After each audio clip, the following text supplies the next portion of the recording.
Quando falamos que o juiz irá designar, então, a audiência de conciliação ou de mediação nos processos que admitem autocomposição, temos que mencionar que a grande maioria dos processos judiciais cíveis, eles admitem a autocomposição, pelo menos em uma das suas modalidades, tá?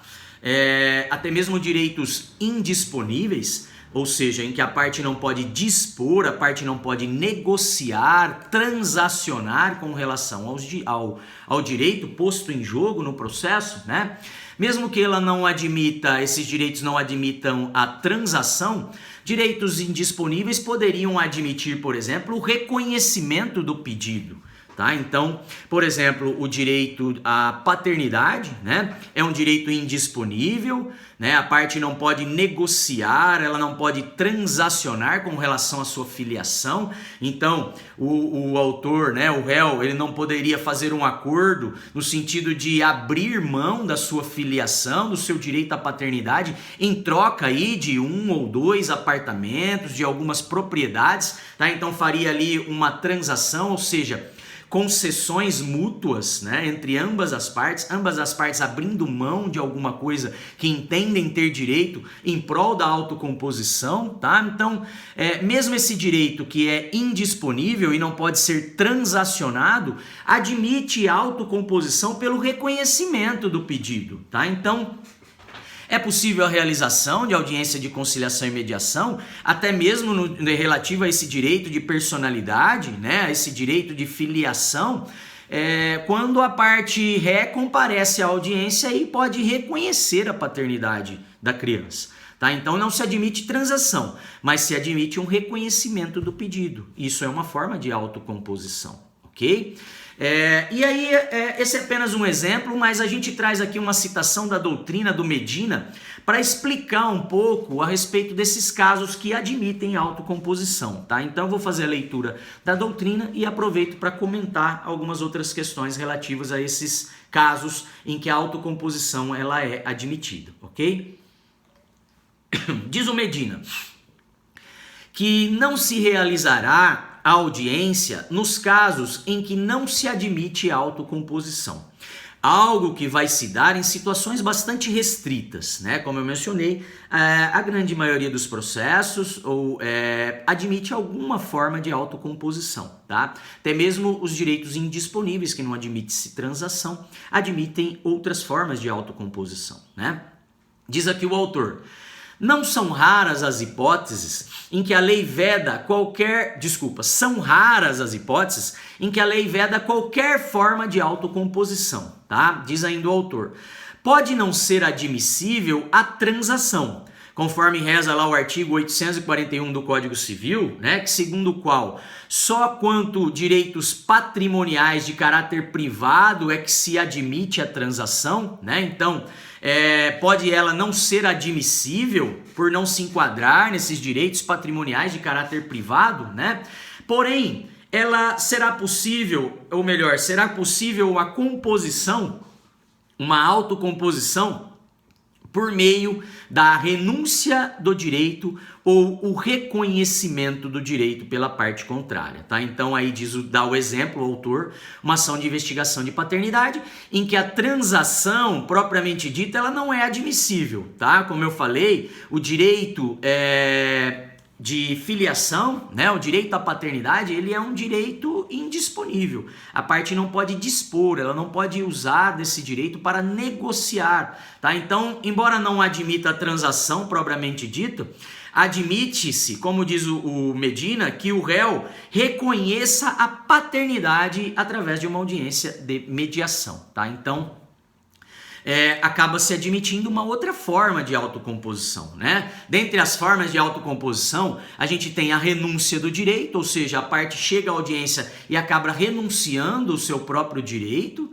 tá? É uma forma de que chegaria a uma composição amigável, né? Através da própria autonomia das partes, sozinhas, então a parte autora chega lá e renuncia o direito que ela tem. É possível também uma autocomposição através do reconhecimento do pedido, pela parte contrária, tá? Então não é uma transação, não é uma negociação, mas sim a parte ré comparece à audiência e reconhece aquele pedido feito pelo autor na petição inicial, tá? Então é mais uma forma de autocomposição do litígio, o reconhecimento do direito, o reconhecimento do pedido. E ainda tem a possibilidade de transação, né? A transação é quando as partes comparecem e fazem concessões mútuas, né? Elas abrem mão mutuamente, reciprocamente, de uma parte daquilo que elas entendem ter direito em prol de um acordo, em prol de uma autocomposição. Então elas acabam negociando, elas acabam transacionando com relação ao objeto do litígio, né? O direito reclamado através do processo, tá? Diz ainda o Medina, embora o artigo 17 da Lei 8.429 de 92, é a lei da improbidade administrativa, tá? O artigo 17, então, veda a transação, acordo ou conciliação nas ações de improbidade administrativa, diz o autor que parece ser possível, em situações bastante restritas, haver ainda soluções consensuais nas ações de improbidade administrativa, tá? Então, nas ações de improbidade não se admite, por exemplo, transação com relação à prática improba propriamente dito, né? Porque o interesse público é de que o agente improbo ele seja penalizado pelaquela prática de improbidade administrativa, tá? Então, embora não se admita uma transação, o Ministério Público não vai poder chegar na audiência e falar, olha, eu abro mão da ação de improbidade se você pagar uma indenização à administração pública, né? Isso não é passível de transação, porque o interesse público ele é indisponível, ele é inegociável, ele é não transacionável, né? É possível também nesse tipo de processo haver um reconhecimento do pedido, tá? Ou seja, a parte ré reconhecer aquela prática de improbidade, né, e aceitar a penalização imposta pelo juízo, tá? Então, nas ações de improbidade, por exemplo, por dano ao erário, seria possível uma composição, uma autocomposição com relação à restituição do erário, né? A restituição daqueles valores que geraram dano ao erário ou enriquecimento ilícito, né, o agente improbo, tá? O que muitas vezes parece que não se admite transação, como diz aqui o Medina, admite-se ainda outras formas de solução consensual, como nesse exemplo seria possível a concessão de prazo, né, fazer ali um acordo, né, através de uma ação de improbidade, concedendo um prazo para que o agente improbo restituísse aqueles valores que representaram o dano ao erário, tá? Então, assim, situações em que os direitos são indisponíveis necessariamente não implica na impossibilidade de autocomposição, tá? Em uma das suas modalidades, seja porque não cabe ali a transação, mas poderia caber uma renúncia ao direito ou um reconhecimento do direito, é que a gente diz que a maioria dos casos, né, sempre admitirá uma ou outra hipótese de autocomposição do litígio. Então, via de regra, né, pessoal, o juiz ele deve sempre proporcionar essas formas de autocomposição, tá? Então, havendo a possibilidade, mesmo que não seja a transação, mas havendo a possibilidade de outras formas de autocomposição, o juízo ele vai designar audiência de conciliação ou de mediação. Tá? Então, nas questões relativas a direito de personalidade,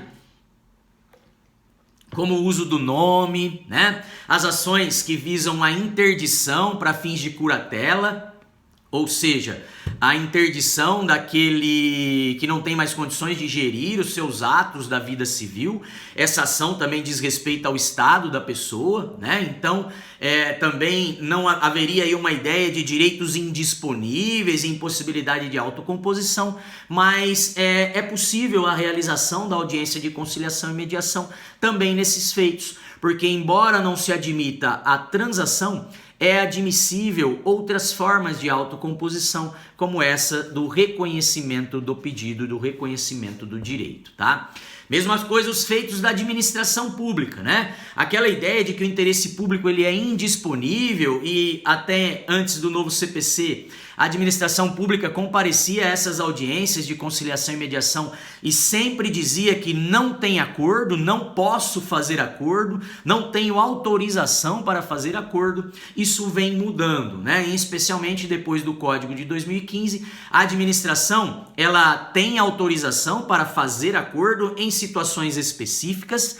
Ela não pode negociar o interesse público, tá? Ela não pode transacionar com relação ao interesse público, mas é possível ainda a realização desses atos de autocomposição nos litígios da administração pública. A gente vai comentar um pouco mais a respeito disso. O novo código trouxe um artigo específico para falar da conciliação e mediação na administração pública, tá? Uma única questão que já cumpre mencionar é que para a administração pública poder realizar uma autocomposição, ela tem que estar autorizada em lei. Então, em razão do princípio da legalidade, né, pessoal? A legalidade na administração é legalidade restrita, ou seja, a administração, o administrador, ele só pode fazer aquilo que a lei autoriza. Então, para que tenha autorização, para que ele possa realizar uma autocomposição nos litígios que envolvam a administração pública, deve haver uma lei autorizando isso, autorizando a autocomposição.